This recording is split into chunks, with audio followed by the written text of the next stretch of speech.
Gemma said without looking at him.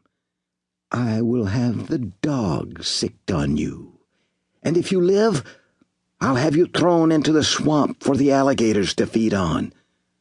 Do I make myself clear?" "Oui," Alain said. "And do you believe me, Monsieur de Fortier?" "If I have learned anything from our association, mademoiselle," Alain said, "it is that you are a woman of your word." He turned to go and almost collided with the other occupant of the carriage, who had stepped down and stood demurely waiting to follow her sister inside. "Rachel, my apologies. I did not realize you were there."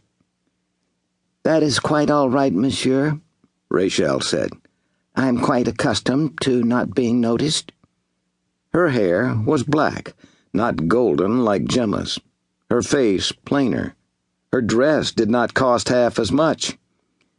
"Anyone who would not notice you is a fool," Alain said, with more vehemence than was prudent, and to cover himself he quickly asked, "How have you been keeping yourself?"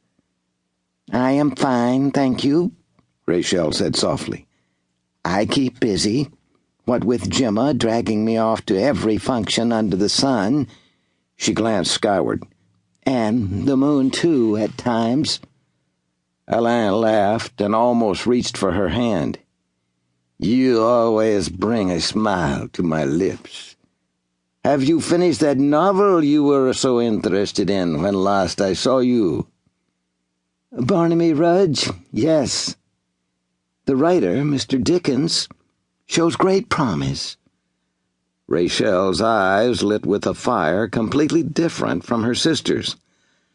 "Last night I read the most wonderful story by an American, a gentleman called Poe. He is gifted with a most singular grasp of the macabre." "And you, if I may be so bold, are gifted with a most singular eloquence," Alain complimented her. Rachel blushed and bowed her chin. "Oh, monsieur, it's not nice to tease a lady like that." "Who is teasing?" Alain responded, and would have said much more, but then Gemma intruded. "Come along, Rachel. The next performance is in 15 minutes, and I do not intend to miss it." Giving a slight curtsy, Rachel rustled past Alain. "I am sorry, monsieur. For what it is worth, I have enjoyed these brief moments very much." Alain could only stand and stare as Gemma hustled Rachel off. He glanced at Henri, whose face might as well have been sculpted from stone, and muttered, "Les femmes, hein?" Swirling his cloak about him, he marched off, foregoing his usual saucy swagger, bound for the waterfront district. He was so deep in thought that he did not notice the mistake he had made until a pair of badly scuffed boots barred his path. "What have we here? A fancy gentleman in all his finery." Looking up, Alain beheld 3 men, river rats by the look of them, as scruffy and dirty as their namesakes. Long knives hung from each wide belt, and one rat was fingering a hilt. "What's this, then, gentlemen?" Alain asked, masking his dismay at finding that somewhere or other he had taken a wrong turn, and was on a cobblestone side street he would ordinarily avoid.